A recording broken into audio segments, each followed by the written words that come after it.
What happens when you commit a crime during the Spanish Inquisition of 1487? You're exposed to horror, pain, agony, and torment that you may never be able to speak of. I'll do everything! No! For a crime like blasphemy, your limbs will be cut off and fed to animals. If you go against the king, you would be placed on a rod and covered in oil before being thrown over a fire.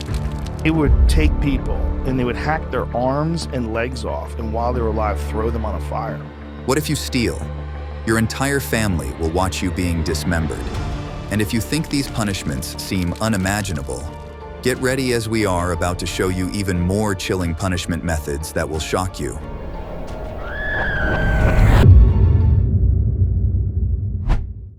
Rat torture. Some people use their creative brains for art, writing, or sculpting. Executioners, on the other hand, use it to cause pain in the most unorthodox ways possible.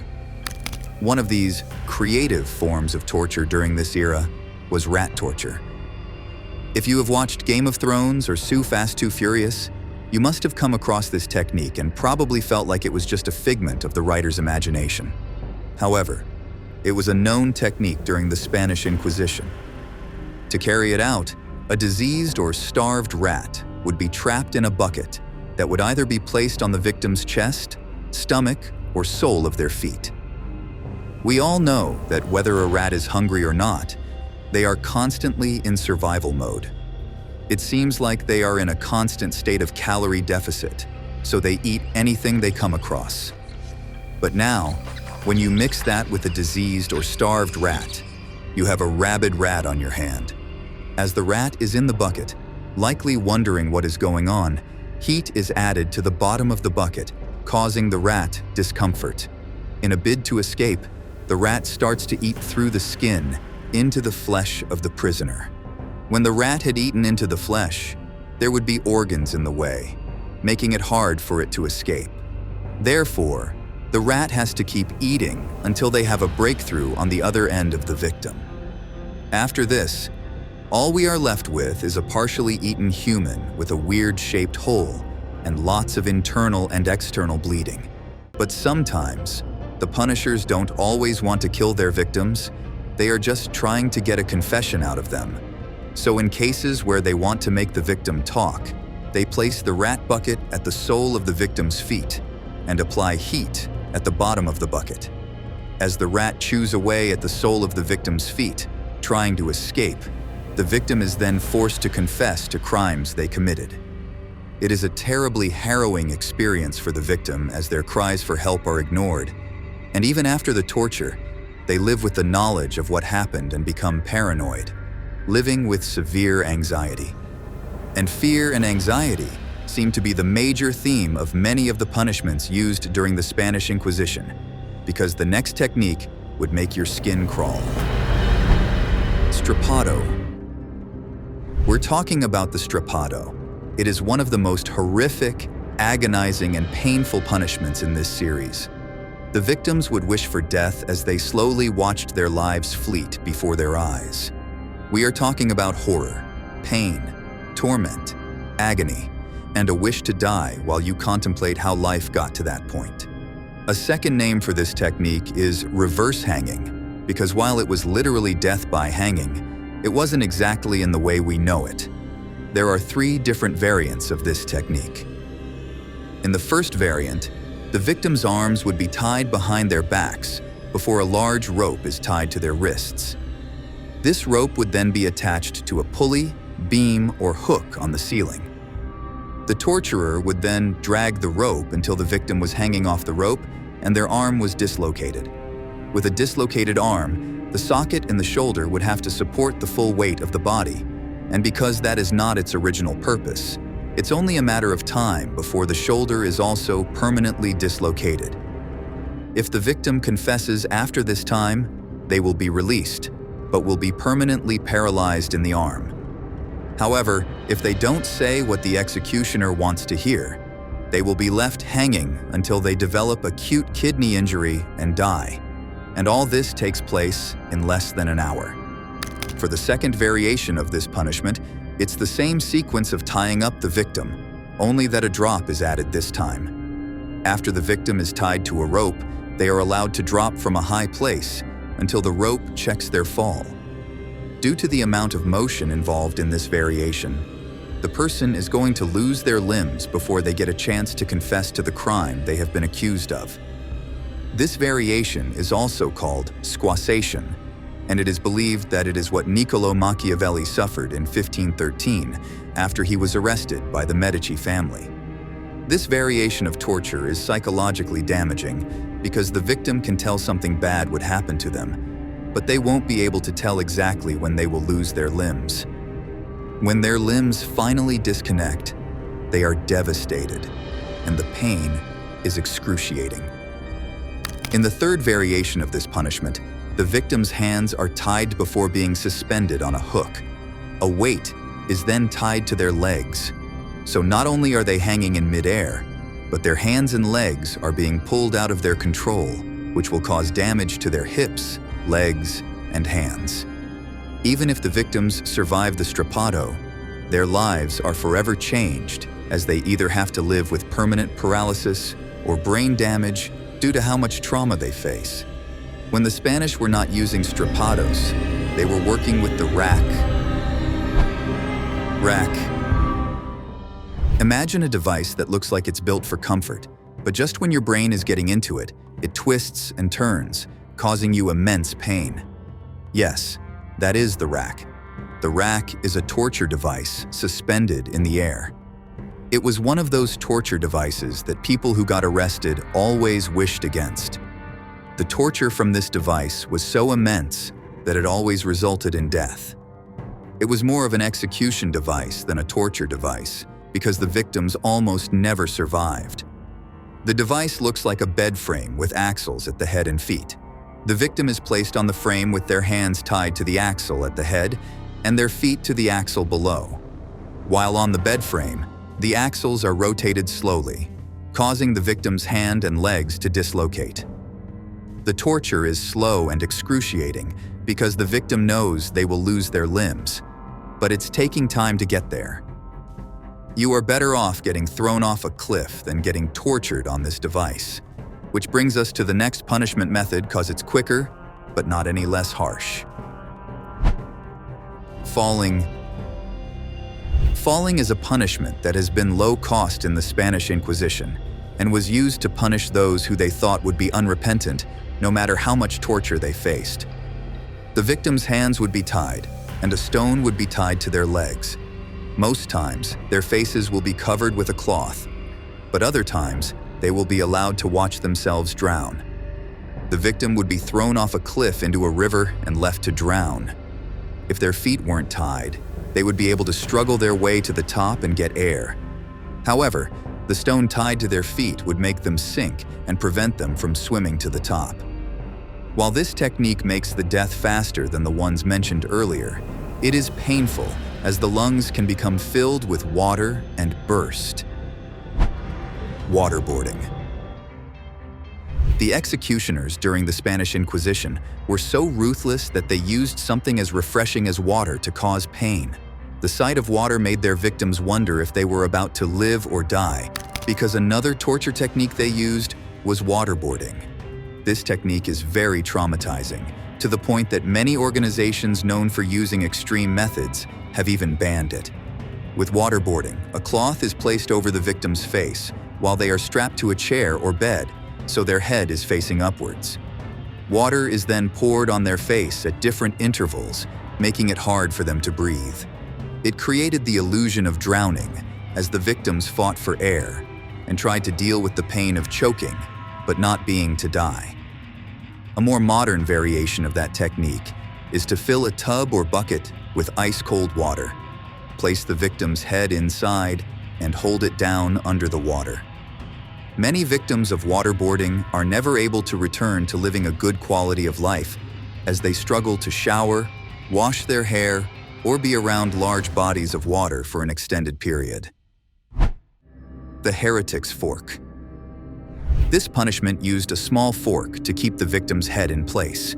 It was placed under the chin to prevent the victim from dosing to sleep and landing on the fork. It was typically used to punish heretics or people who protested against the Spanish Inquisition.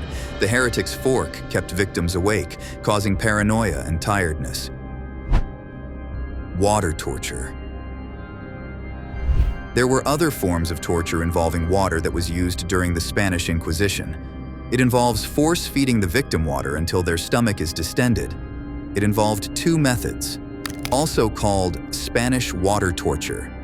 This technique involves stuffing the victim's mouth and nose with a cloth. Water is then poured on the cloth in the victim's mouth, creating the sensation of drowning, and the fear would make the victim's tied body struggle involuntarily until they pass out. You would think they would be allowed to take a break, but no. They are revived, and the process is repeated again and again and again until the victim is broken and disoriented. The second method is force-feeding the victim water. As humans, there is a required amount of water for the body to function, but when that amount is exceeded, the cells begin to expand, causing overhydration, which causes the cells to burst. But with this torture technique, it was way more than taking a little over the required amount of water. A funnel would be placed in the victim's throat, and water would be continuously passed through the funnel directly into the victim's stomach until it was painfully distended. The distension would cause nausea, pain, and the feeling of drowning from the inside. It is a gruesome technique, one that can cause a permanent fear of water, leading to a poor quality of life for the victims involved. Garrotte. When the Spanish Inquisition punishers were not using water, they were using other devices that a lot of thought had gone into. The next device we are looking into is the garrotte, a device used to strangle victims. There are two forms of the garrotte.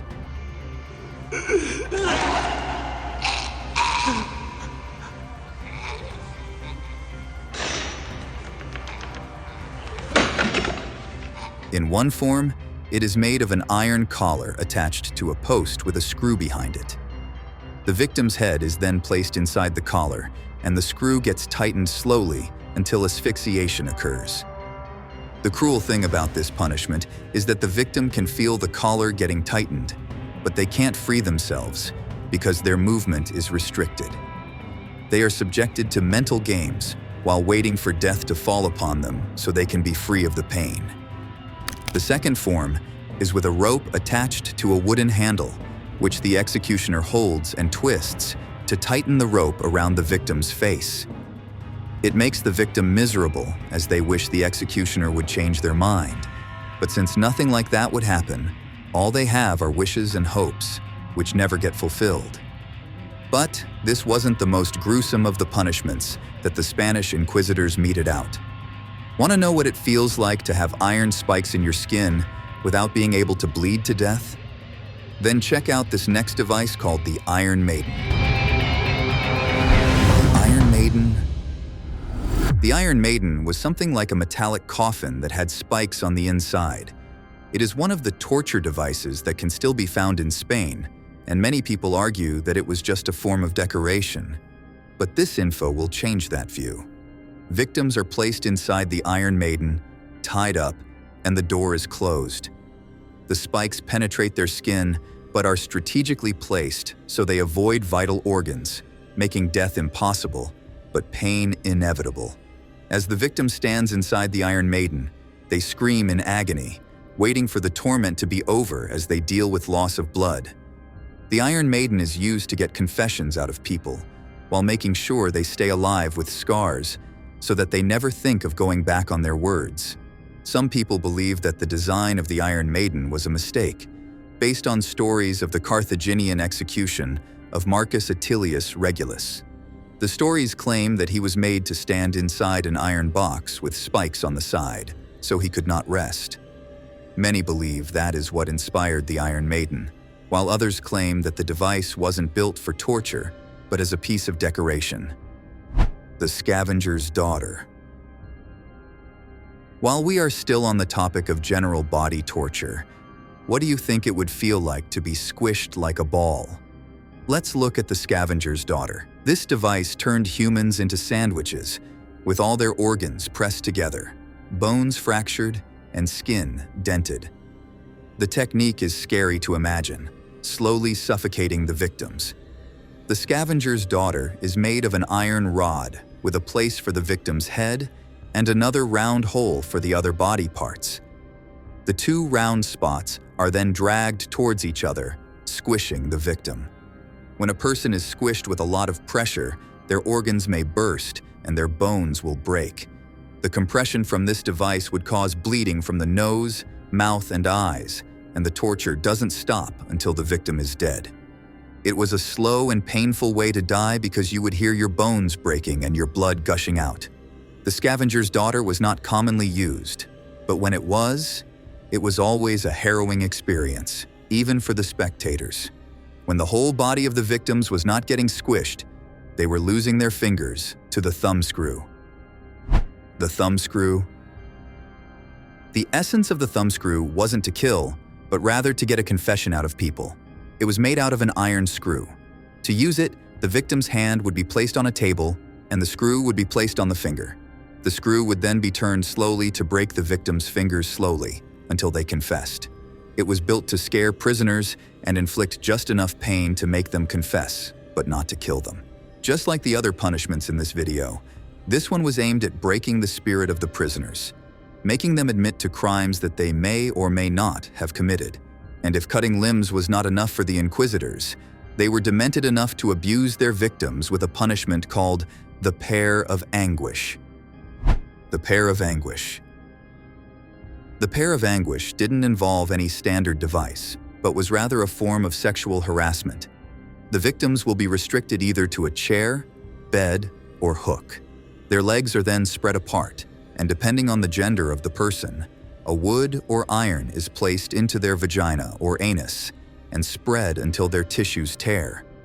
Sometimes, the wood or iron is placed inside the victim's mouth and dragged until their mouth tears. The point of this punishment was to humiliate the victim, but also to satisfy the sexual urges of the people in charge of meting out punishments. People who survived these punishments would live with the stigma of being sexually harassed or never be able to enjoy intimate moments. No matter the outcome, it is traumatizing. Another torture technique that seemed close to sexual harassment was the Spanish donkey. The Spanish donkey. This involved a triangular wooden structure with one end of the triangle facing upwards. The victim is made to straddle the triangle while their legs are weighed down by heavy objects. Staying in that position for long will cause pain to the victims and make it impossible for them to walk painlessly.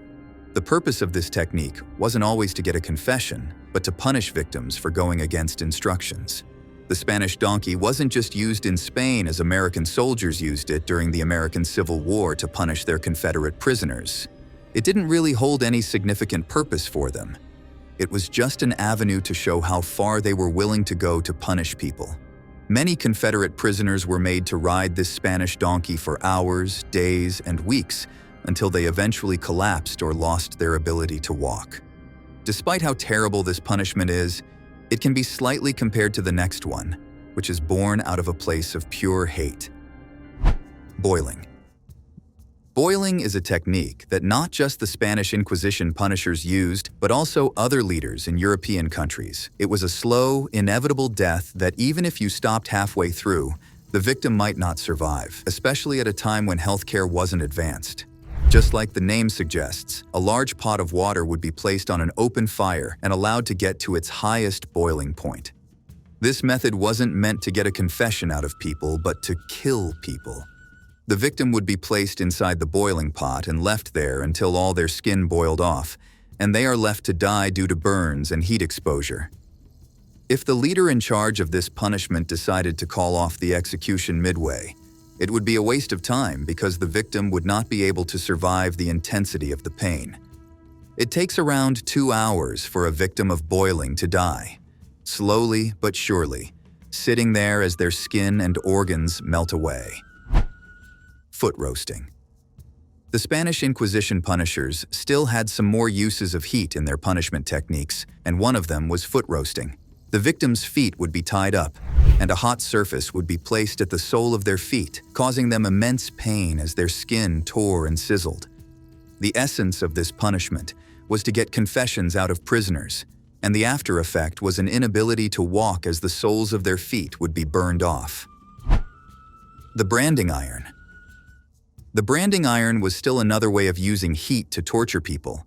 A hot iron would be placed on the chest, abdomen, back, or other exposed areas of the victim's body to inflict scars and make them suffer humiliation. This form of punishment wasn't only used in Spain, but in other parts of the world, especially countries that were colonized. Colonial masters would use branding irons to mark their slaves. The pain may go away, but the humiliation stays forever. This form of torture is used in modern times, but not in the same way as the Spanish Inquisition. Gridiron.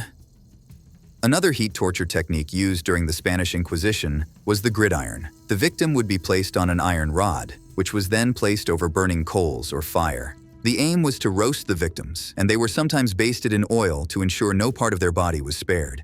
This technique was excruciating and terrible because, after the punishment, they usually become food for animals. Drawing and quartering.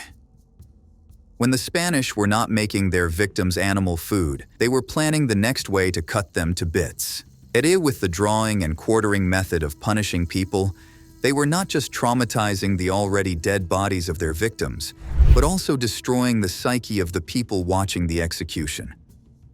This technique required a horse and gallows. The victim would be hung or beheaded and tied to 4 different horses, or a horse and gallows. Each leg and arm would be tied to different horses or parts of the gallows. The horses are then made to run, dragging apart the limbs of the victims and shredding them to bits. While this was punishment for treason, it was abolished because of how gruesome it was, as many people could no longer get behind the idea. The iron spider. The iron spider was a torture device made specifically for women. The women who suffered at the hands of this device were punished based on crimes decided by the male inquisitors, so there was no actual evidence to prove that they deserved to be punished. The iron spider, also known as the breast ripper, was made out of iron and had 4 claws on both handles combined. Each handle had 2 claws which would be placed on a woman's breasts before it is pulled away, causing her breasts to be ripped off before she was killed. Christian martyrs, Agatha of Sicily and Saint Barbara, were tortured using this same technique before getting killed. This technique also used another method that involved attaching the claws to a wall and placing the woman's breasts on it. She is then dragged away, so her breasts are ripped off. Both techniques are equally brutal. Water dripping. When you think the executioners during the Spanish Inquisition era cannot get any more creative with water, they prove you wrong.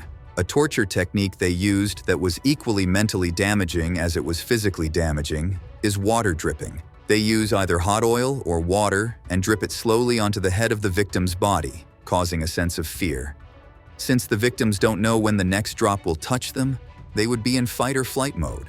Only that this time, they can't fight or fly. This technique didn't just stop at inflicting physical damage. It also caused mental damage as the victim wouldn't know when the next drop would touch them. Stocks. If the inquisitors weren't using extreme devices to make victims lose their minds, they employed sleep deprivation. A person can go days without food, but going days without sleep can make your brain shut down or lead to paranoia and psychosis. The Spanish inquisitors used stocks as a method of punishment to cause sleep deprivation.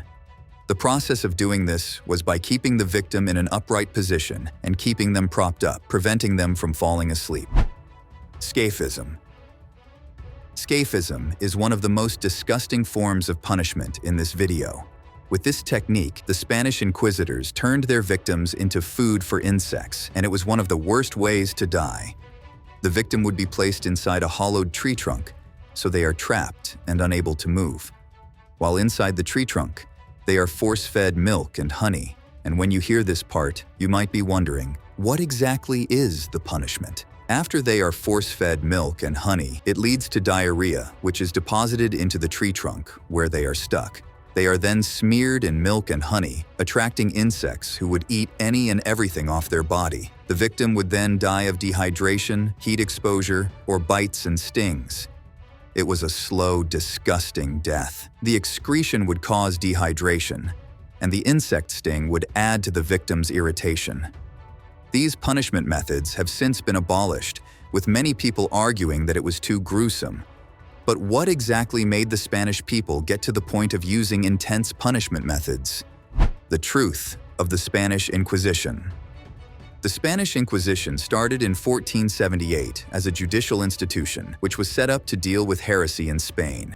It aimed to consolidate power in the new Spanish monarchy, but they chose brutal means to handle the situation. The Jewish population in Spain had been increasing steadily, and while they faced persecution at different points in time, it became worse during the Inquisition. Christianity was gaining ground in Spain, and they were forcing Jews to convert to Christianity.